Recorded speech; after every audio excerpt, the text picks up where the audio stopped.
Bom dia, pessoal. Hoje nós vamos falar de uma mosquinha que nos dá um prejuízo danado. É a mosca da fruta. Você vê aqui esse pé de goiaba amarela.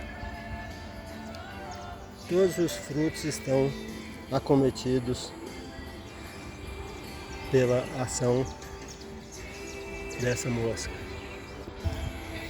A solução é muito simples. Você pega uma garrafa PET transparente,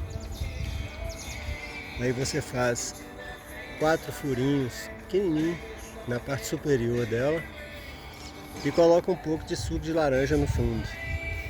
Aí as mosquinhas vão ser atraídas pela cor amarela e também pelo cheiro, vão cair lá dentro e não conseguem sair e morrem por lá mesmo.